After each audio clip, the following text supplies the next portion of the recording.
Good afternoon and welcome. This is Midday News on Mitv. I am Tomisin Adebukola.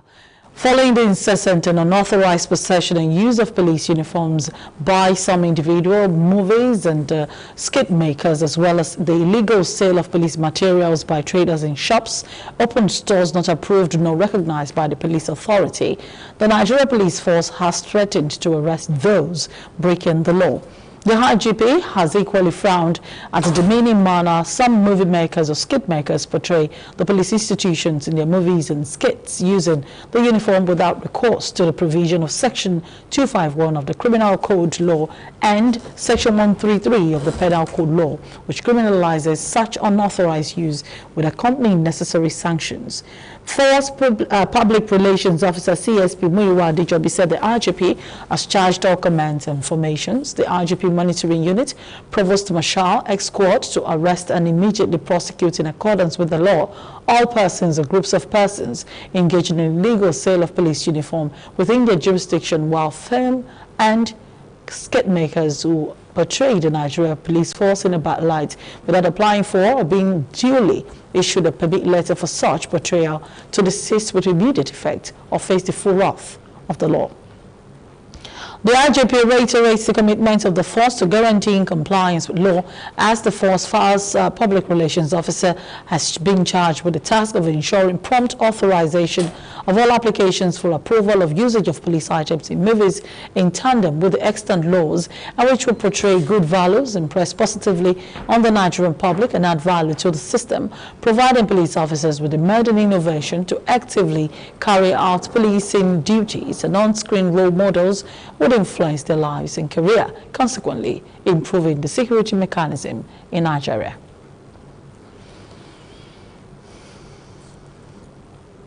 Sickle to the threat by bandits to attack some states in Nigeria, including Lagos. The Commissioner for Lagos State Police Command, CP Abiodun Alabi, has placed the State Intelligence Bureau, SIB, on high alert. In the statement signed by the command spokesperson, SP Benjamin Udeyi, said the CP Alabi disclosed that the command is working closely with sister agencies to ensure no person or groups of persons succeed in destabilizing the peace and serenity enjoyed by Lagosians. Allaying the fears of Lagosians, the commissioner assured all human, material, and operational resources have been fully and optimally deployed across the length and breadth of the state, especially at the border towns, towards ensuring there is absolutely no breach of peace. Alabi noted that consequent to the carefully laid down security plan and strategy, all residents of Lagos State are urged to go about their lawful duties without panic or fear. He also enjoined residents to remain very vigilant and report suspicious movement and persons to security agencies. The statement reads that the command is not unmindful of the intelligence report, stating that those people who are planning to cross Lagos are very much under their control.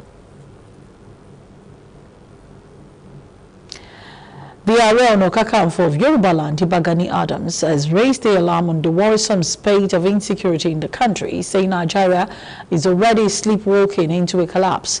In the statement by his Special Assistant on Media, Kehinde Aderemi, the Yoruba General Asimo declared that the sudden situation of insecurity was caused by a criminal overdose of chronic pain inflicted in the country by the inaction or connivance of those in authority with terrorist and undesirable elements in the polity. He therefore called on President Muhammadu Buhari to quickly stop the drift into destruction. The Ààrẹ Ọ̀nà Kakanfò said a series of security breaches across the country in the last few months means all is not well with the security architecture of Nigeria. On the economic front, it said it is sad that the dollar now exchanges for more than 700 naira. He said with an administration that met the dollar at less than 200 naira in 2015, this is quite worrisome. Ààrẹ also stated that nothing guarantees safety in a country or region other than the synergy and cooperation among the stakeholders, urging everyone with useful information that has security implication to report such to traditional rulers, leaders in their respective locality, or even his own office, for him to intervene or report same to the right quarters.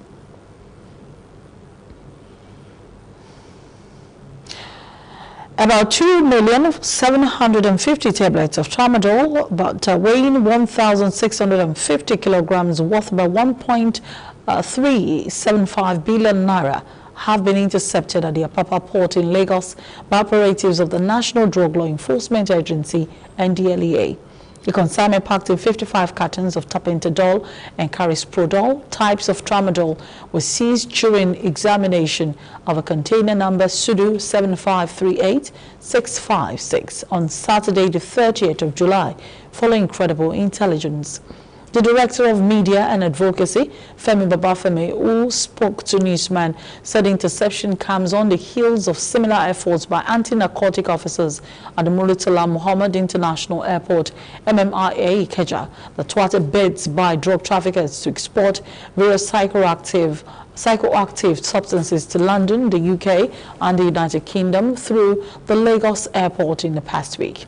At least 5 suspects have so far been arrested in connection to the attempts. In the same vein, operatives at the narco shed of the airport on Saturday, 30th of July, also evacuated cartons of cat leaf with a total weight of 51.50 kg.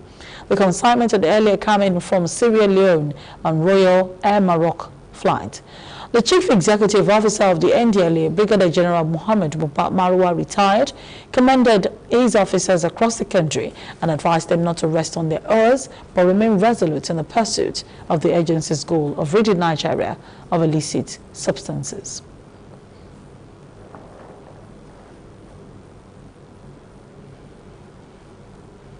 Continuing prospective registrants at the Rivers State INEC office in Port Harcourt yesterday called for further extension of the continuous voter registration exercise as the Sunday 31st July deadline came to an end. As late as 3:44 p.m. yesterday, the office of INEC on Aba Road was still very much active with activities as residents were surging and many refused to leave until the gate was shut. The INEC officials took them in for registration in batches. However, some of those who spoke with newsmen like Okejuku Jonathan who said the teeming prospective registrants are still stranded and they called for extension of the time, a position which was expressed by virtually everyone in his shoe who felt they may not be attended to. Francis Aboni, however, had a different perspective, scoring INEC high on the organization of the exercise even at the rush hour, faulting the registrants too for the eventual slow pace of the closing operation, which he attributed to their disorderly misconduct. Police Public Affairs Officer, INEC Rivers State, Geraldine Ikelemo, responded and said nothing so far suggests that the Commission will give another extension of the time. He blamed the situation, however, on where they are yet to register on the Nigerian factor.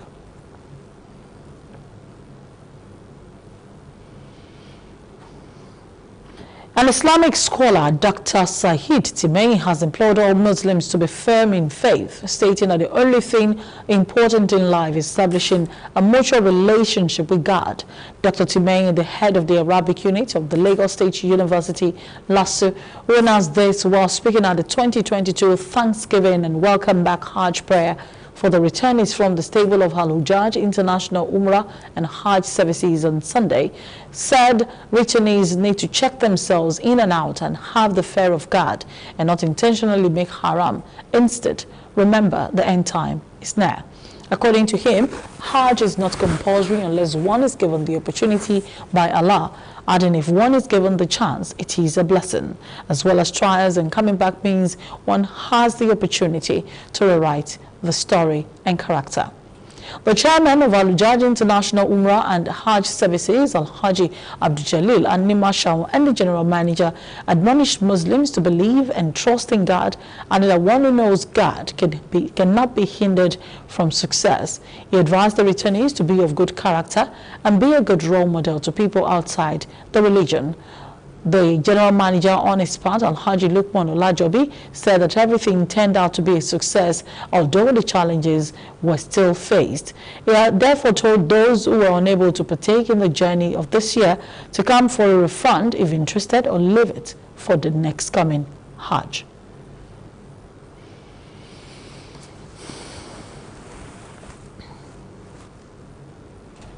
I can only implore them to be firm in their faith, to know that the only thing that is important in life is establishing a very strong connection with Allah.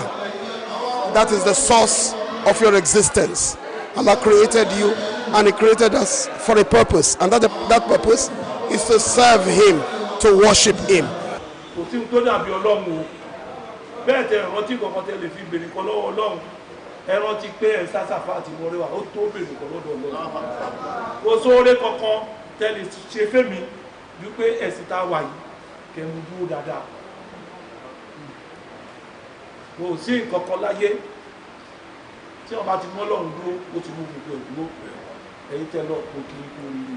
Those that couldn't make it this year, we have made a promise. If they want to leave their money, they can leave it with us. Inshallah, they'll be our priority next year.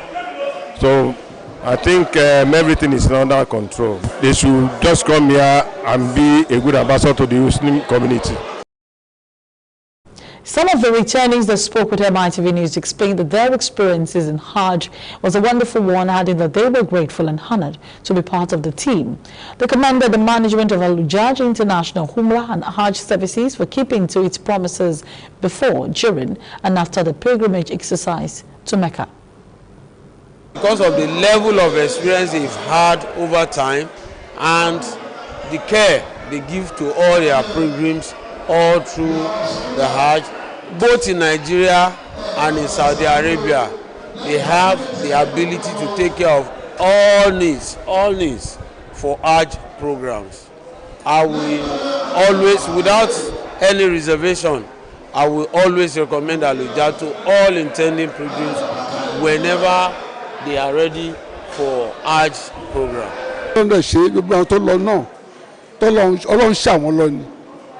Tọ́lẹ̀ bí sẹ́yìn ṣe Ọlọ́run á jẹ́ pé tó bá dé gbogbo iṣẹ́ Ọlọ́run tó promise rẹ̀ kó ṣe kó má padà ń di ẹ̀ kó máa ṣe lọ Ọlọ́run á ṣàánú Ọlọ́run á dó tì wọ́n.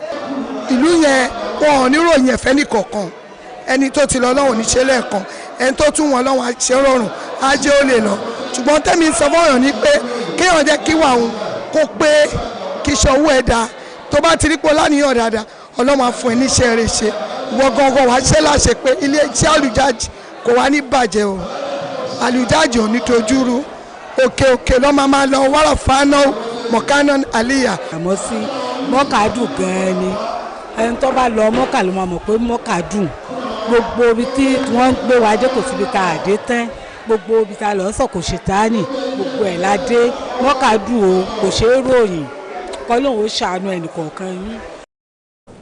All the participants enjoyed the certificate presentation from Al-Hujjaj International Hajj and Umrah Services. We'll now take a quick break. When we come back, we'll bring you stories from the foreign scene.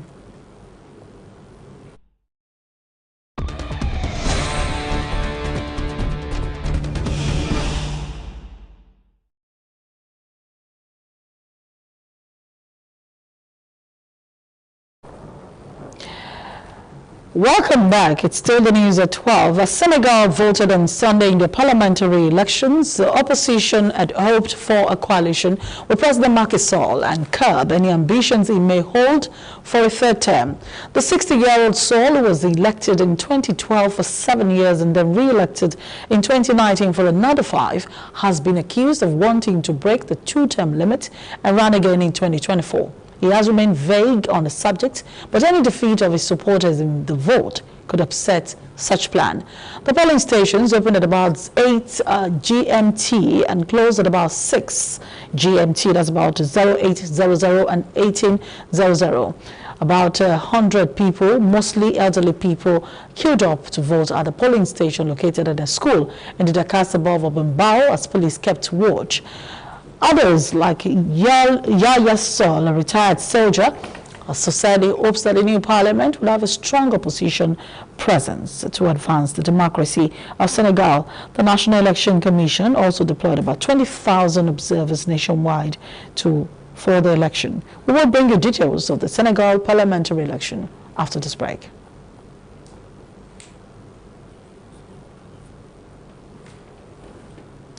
Now coming back to other stories, and now 9 people lost their lives and many more were found dead in a flooding that happened in the eastern Ugandan city of Mbale after 2 rivers burst their banks, leaving a trail of destruction. Police and the military have been called in to help in the search and rescue operations in Mbale, where stranded residents could only watch helplessly as their belongings were washed away. Mbale City Resident Commissioner Amada Washaki told international news media about 9 bodies had been recovered, including that of a soldier. He said many more people were missing and fell dead. 2 local reporters also confirmed they saw bodies floating in the muddy brown floodwaters before being removed by the police. Several cars were washed away alongside with household goods and personal items as the residents moved to higher ground for safety.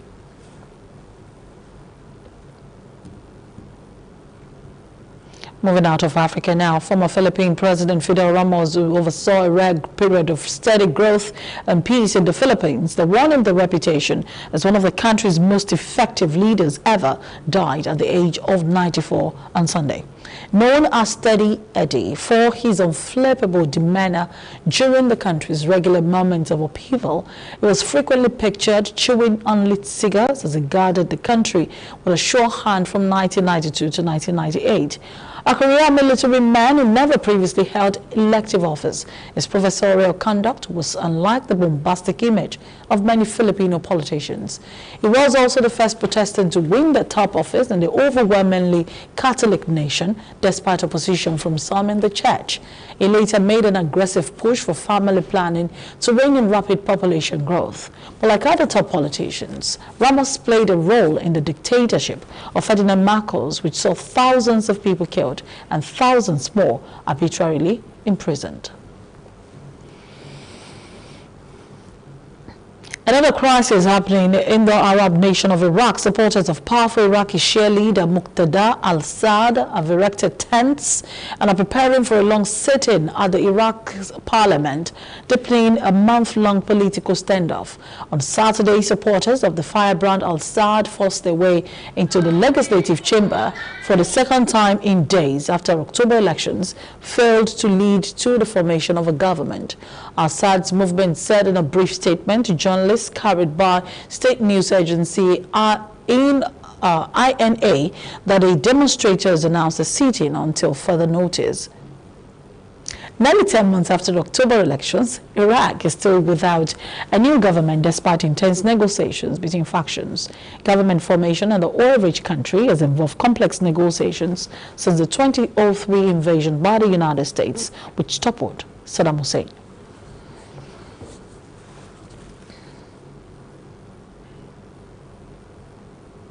Still to come on the news at 12 is sports. Please stay tuned. We'll be back shortly.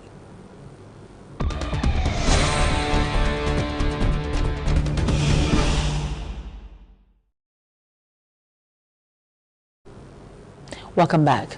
Team Nigeria started its campaign in boxing event on a good note as Abdulafiz Oshoba defeated his opponent from Bahrain, Carl Leviticus, in the round of 16 match of men's light middleweight bout via a technical knockout. 9 boxers, 4 men and 5 women, are representing Team Nigeria at the Games. Ghanaian boxer Shakul Semed has been suspended from the Games after testing positive for a banned substance. The Commonwealth Games Federation Anti-Doping and Medical Commission confirmed the sample of Shakul, a boxer from Ghana, violated anti-doping rules for the 2022 Commonwealth Games. The sample was found to contain banned diuretic, and masking agent furosemide, the Commonwealth Games Federation said. Good news for Nigeria. A year after rewriting Nigeria's athletics history, Nairobi, Kenya, a team of 19 home-based athletes and 6 coaches are now in Colombia, now for this year's World Under-20 Athletics Championship holding in Cali. It's held from the 2nd of August to the 6th. At the last edition in Nairobi, Nigeria's under-20 track and field athletes set a new record in the country's participation event, finishing 3rd on the medals table with an unprecedented haul of 4 gold and 3 bronze medals. The 4 gold medals won in Nairobi is the highest Nigeria has ever achieved two more than the country has ever won and in any edition of the championship. Nigeria's 4x400-meter mixed relay team began the unprecedented haul with its historic championship record-setting performance of 3:19.70 on the opening day of the championship. It was followed by gold medal by the fastest under 17 quarter-miler in the world. Another gold medal from the United States-based speed star Udodi Onwuzurike gave Nigeria the third gold in the men's 200 meters, where he also set a new record of 20.21 seconds, a personal best.